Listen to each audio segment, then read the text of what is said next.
In progress. You want to do the roll call? Margaret, do you want to ask all of us that we're here? Okay, Bonnie, Here. Margaret, here. Patrick, not here. Scott, not here. Jerry, Here. Robert, not here. Okay, Just- motion to appoint Christina to fill one of the vacancies. I make the motion, or I'll second it. Okay, Okay, all in favor? Aye. Aye. So Okay. Christina is a voting member.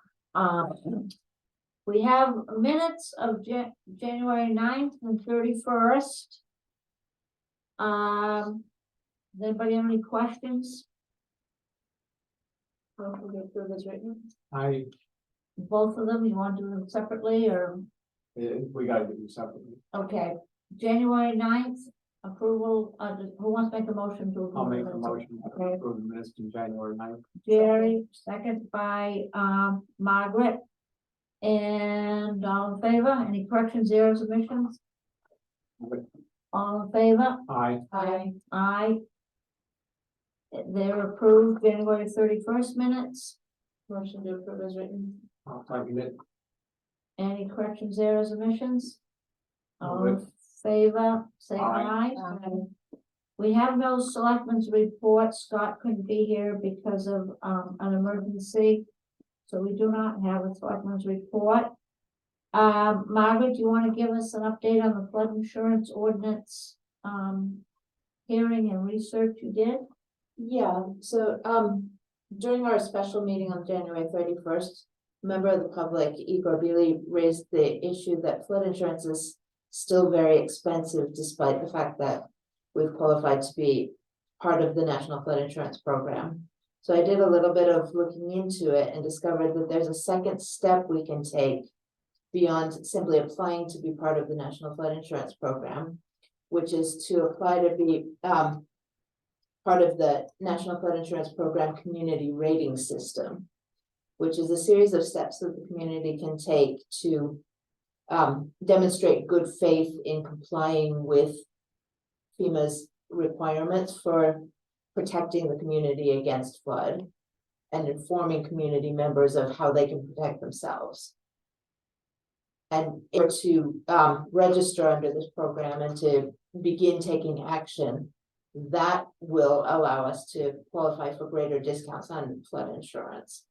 So this is something that over the course of the year, we can work towards as a community to help everyone in Woodstock to benefit from not only having the ordinance, but also being better informed and better protected. I make a motion that we apply for that second level of flood insurance or flood addition to our flood plan. Yeah, we would, our first step is we're gonna have to get the ordinance approved at town meeting. Yeah. But once we get past that step, we can definitely move forward with this. And I move that we present that ordinance at town meeting. We've already done Yeah, that. the ordinance, Okay. the ordinance itself will be on the warrant for town meeting. Okay, And all the voters will vote on. And now so we've already started the process. Yeah, so yes, assuming that we get a positive vote out of that, and I can't imagine that we wouldn't. Assuming we get a positive vote out of adopting the ordinance in the first place, then I think we really should work on that next step so that our taxpayers can take advantage of a discounted. I fully agree that right after town meeting, we should really start working on that. okay. It's a positive vote at the town meeting. I move that we All right, Form a Well, moving on. subcommittee. yeah, Yeah. let's, and that would be appropriate to make that motion, assuming that the ordinance passes at town meeting. You're making a motion to form a subcommittee to research and apply for a more affordable rate. Do whatever we can. Yeah. All right, Okay. everyone in favor, Aye. opposed? Who seconded? I Who seconded it? And we're gonna get this on recording, you can write up, It's recorded, you I'll, can write I'll up make the sure 7 minutes. yeah, Kathy gets the recording. Okay. so- This is good. Update on candidates for planning board. Well, we have 7 people running, as far as I've heard and can calculate. We had 7 people running for 4 positions. So we have interest. This is absolutely wonderful. We have 7 people interested in serving. And that gives us more than enough for, to fill all the positions and the alternate positions. So, I mean, I don't think we've ever had that much interest in being on the planning board, 7 people. Let's hope they all show up. Let's hope. Let's hope. And Christina was asking about that, and of course, the top, vote getters get whatever they ran for, and then you go from there. I mean, if 5 people ran for the 2 positions, well, you only have 2 to elect, and then there might be 3 that might be appointed to one of the other positions. So we'll see how that comes out. The subdivision ordinance status, basically Margaret's been working on that too. In the minutes of the last meeting, there were like 3 key changes that the attorney suggested. There are rewrites, the 3 points, removal of section 307. Those were the points that Robert wanted to talk Yes. about. Okay, so there's the 3 that he So, wanted to yeah. talk about. That after we talked about that, I submitted a re-revised draft with a couple of additional points that we were gonna take a look at. Potentially revising the language to be in alignment with the floodplain ordinance. There was one section where there was language that we wanted to investigate further that looked like it might be a loophole to allow a subdivision where a road exists that would have more than 3 homes on it. Yeah, that's something we really want to work on, because it sounds like, well, maybe it's a carte blanche. You get, if you get approval for your homes, I mean, the language needs to be clarified. Needs to be clarified as to how that works. If you've got a road that is a substantial road that would accommodate, of the growth. It can't just be a automatic. You get your approval, you have to go through the process and check sewer and the water and all the other factors that go into the subdivision. So that was, you could get together a room of lawyers and they could come up with a dozen readings on what that paragraph says. So there's work like that we need to do on it. And then we wanted to take all of the fees out of it and put them into a fee schedule. Yeah, So we wouldn't have to update the ordinance every time. the so fees it doesn't change. get outdated, real quickly. But that again, the best timing to work on that is after the March election, Okay, when we have the new folks and their input rather than us. You become kind of a lame duck situation until after town meeting, because we have our meeting the day before town meeting. So that's not a night that you're gonna vote on a ton of stuff. And then change everything potentially right after the town meeting. So we don't usually accomplish much in March. You don't start anything progressive, but I think we should right after, and maybe for the April meeting, have a draft, don't you think? Yeah. well, we could change our March meeting. We can change that to hold it right after the town meeting. We could, This way we could start. we never do, but we I could. would consider rescheduling. We absolutely could, and I don't know why we've never done that, but that would be very, very practical, very, very wise. Because we never do much at that meeting, we just feel like we shouldn't. because the four of us gathered, well, two of us might be missing after the election. And a whole new group of people might think something Well, different. I'd like to make a motion then that our March meeting be held A week late, yeah. the first Monday after the town meeting. Sure, we can do that. You got that, Robert? Robert isn't here. John and Kimball is the only person, I can't guarantee. participating. Right. Will you be here? I leave on the 22nd at like 1 AM, and I gotta get ready.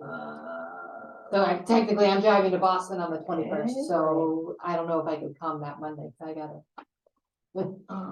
And I've been picking up these from the airport. It's like 3.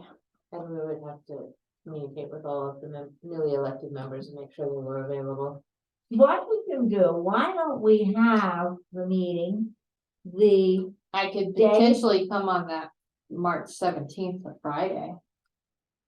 That may not be enough time to notify the newly elected members, though. let us have, because we have important work to do, let us keep the usual meeting the day before, and let us commit to have a second meeting in March to introduce the new members and to work on the subdivisional ordinance, the master plan. Just have a little bit of meet and greet and explain what we do. Do you want to commit to have a second meeting in March? I'm fine with that.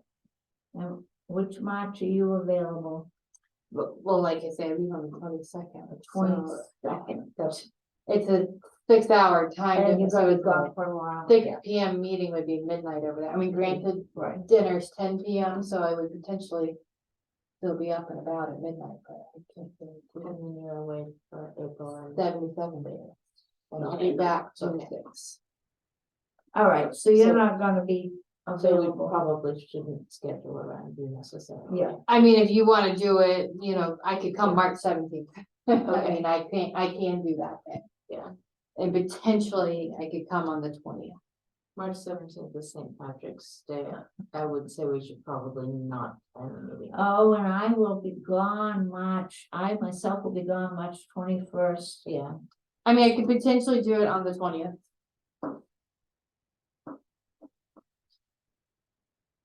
Well, we have the March meeting to figure out when we can have that extra meeting. You know what I'm yeah, saying? let's do that. Let's do that. Let's meet on the regular March Let's meeting. meet then, might not do much, but then have that group gathered. We can date. investigate, Yeah. at least with those of us who will be continuing on Okay. afterwards and. All right.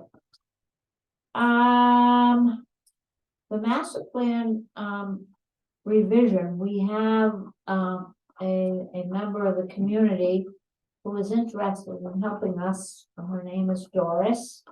And she is very interested in, participating on a committee. And, So she could work with us. she could work with us. Okay. And Jackie, you said, was interested. Mhm. So we have two members of the community that are interested in helping us on the vision. So we can make them, right now, the vision meeting is Christina and I. Is it all right if we invite Jackie and Doris Yeah. to join our Great. little subcommittee and start there? Why not? All right. All right, so I'm gonna make a motion to invite Doris and Jackie. I would make a motion that we invite Anybody. anybody that would like to attend the subcommittee meetings. All right, I second that. okay, all in favor? Aye. Aye. Any correspondence received? Not that I'm aware of. Not that I'm aware of. And I was here at the office earlier and didn't hear about any. Any other business anybody has? Public participation. John, do you have something you want to tell us, or? Can you hear me? Yes, we can. Yeah, right. Okay. I've got a couple of comments here. Okay, a couple of meetings ago, you had a decision that the board made that went against the town's attorney's opinion of what constituted a subdivision. And at that particular meeting, I don't recall any board member actually pulling out the ordinance or looking at the RSA before you made a decision as a group that that did not constitute a subdivision. We did. As I read the ordinance that you have on today's agenda, it seems really apparent that there's something amiss there. Can I see your book, Bonnie? I can pull out the one that we referred to. Okay. This is 205A. I think that's. What we put on the agenda, I don't think, was written to indicate, that, I just suggested brief topics, because we Yeah. didn't have. Okay, This one's A. 205A. Okay, 205A. Chapter 205A is part of the background that the majority of the board was relying upon or referring to that chapter. That's it, yes. All right. So that majority vote was a voting of, in accordance with chapter 205A. That's where they derived their thoughts from. Well, I guess the question that I have, Bonnie, is there an actual plan or development plan that the board has actually looked at before making that determination?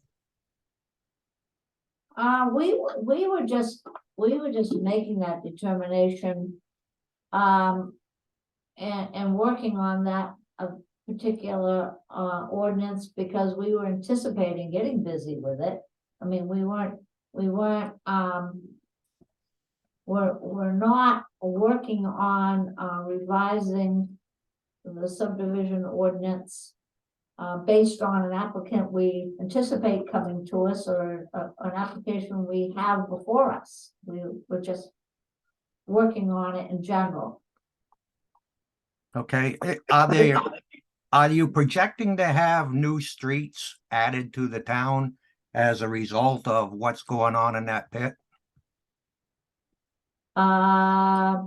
We have no way of knowing. I do not believe that the proposal that might come forward, I think it's a private development. When you build streets, you've got to abide by our standards for streets, depending upon how much traffic flow, or whether they're going to be a town road, or they're going to be a private road, or what kind of road they're going to be. There's several different types of roads. So, I do not believe I've heard that the roads in there are going to result in new roads, but they always can. I mean, anybody can build a private road and then come to the town and ask them if it can be a town road. I mean, that can always happen later. Well, what I'd like to bring up is if you look at your ordinance as written, if you look at your definition for a major subdivision and or a minor subdivision, the major subdivision is one that's going to involve new roads. And the thing that you may be getting into down the road, not right away, but a few years from now, if in fact the owners decided they want to sell or do something else with that property, you're going to be opening up a potential can of worms there as far as what do you do with the people that are renting there long term? What are going to be their options? And I can foresee potential litigation down the road if you don't call that a subdivision and implement all of the things that would normally go with a subdivision. Well, it's happened many, many times over the years. Even if it is even if it is a subdivision, the developer decides, no, these are gonna always be private roads. And then they wanna make them town roads, and the town says no, because you didn't build them according to specs, or you don't have sufficient right of ways. I mean, I can give you many examples of that around town, that the developer that even was a subdivision built it, without sufficient suitability to become a town road. So. Well, the other part of it, Bonnie, is there's other things that are gonna be impacted in there as far as the lot sizes, setback requirements, open areas, that type of thing, that's all planned in as part of the subdivision that may or may not be factored into what was decided a couple of months ago. It's pretty hard. We don't have an application before us. We're just doing a bunch of guesswork. We don't know what is gonna be proposed. They will have to follow RSA 205A are the rules they will have to follow, and I don't think we can assume what he will do in the future with the property. It would follow rules in that point. Yeah, but didn't the board approve against the advice of the town council that it didn't constitute a subdivision? So therefore, there wouldn't be an application per that. Yes. Yes, the majority vote was that it was not a subdivision. Exactly. So therefore, they're not required to take and submit any proposals in front of the board now per the RSA, correct? The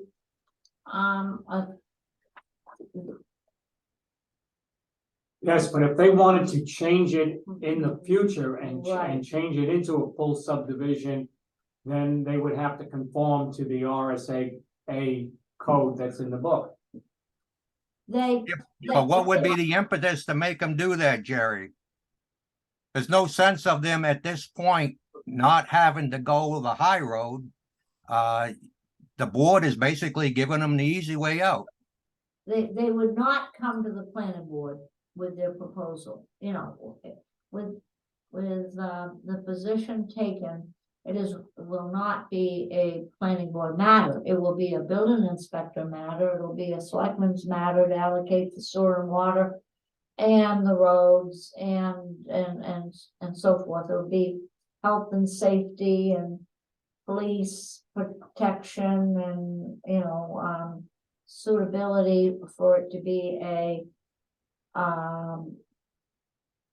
suitable place for people to live. It will be other regulations, and I'm sure many state and federal regulations that they will have to comply for. There's a lot of regulations that are state mandated and or federally mandated, building codes and so forth. So it would not be a matter before the planning board, but it could fall under jurisdiction of other agencies and governmental entities and so forth. So this isn't coming under the master plan for the town then? The master plan involves, specifically a vision and a present and future land use. It doesn't involve that. So isn't that precisely what we're talking about here? No, because if they change their vision, or if they change what they're going to do, because we've given them an opening, they still have to go before the selectmen's board to approve it. And the various other entities that they now have to build the roads according to what the state specs are for roads in the development. So there's a lot that they'd have to do before they could change it and say, well, we're putting in a development now because the planning board said, change the semantics and said we could start with our trailer park. The master plan is a statement of what our goals and so forth are. And it doesn't address specific properties. We usually, what are our goals for our land uses? Well, housing is the one goal and of course, roads and open spaces and, a master plan is sort of It's a generalization. it's a generalization, it's goals, it's what do you desire, what do you want, what would you like to see happen? But it doesn't address what's happening specifically to this particular parcel here or that particular parcel there. It's a general statement of what the town is looking for. Unless we were to implement zoning, in which case we could make it more restrictive. Right, the only way to get more specific would be through zoning. Through zoning. And you have to have the master plan. You have to have the master plan before you can justify a zoning ordinance. Not that we're working on one or proposing one or whatever, but you need a master plan. You need a master plan for your town before you can even consider further regulation. You're more than welcome to join our master plan subcommittee. We, I hear you, John, and we are working on an awful lot of things and, it might appear it's hard to coordinate them all and have them all fit together and make sense for the overall being of Woodstock. But that's our goal, the master plan. Anything we do should not be out of compliance with whatever we said that's important in the master plan. The master plan. It has to be in agreement with the master plan for land uses in general. And I'm sure it would say in the master plan that we want to promote housing opportunities, period. That's about the only connect the master plan will have with Yep, that was under. with a project such as that or any other project. Yeah. It just addresses the broad, education's important, the environment's important, housing's important, transportation networks are important. Environment. So, any other questions that you have? No, that's it. Thank you. Okay, well, I'm glad we could reconvene quickly. Jerry, thank you for showing up and that was dedication to come. He's just coming. He just came here off of surgery, so that's real dedication. Anything else to come before the meeting? Motion to adjourn. Motion to adjourn, and thank you, John, for attending. Matt? We adjourn. Motion and second to adjourn, and I've never heard anybody say we don't want to adjourn. Good night.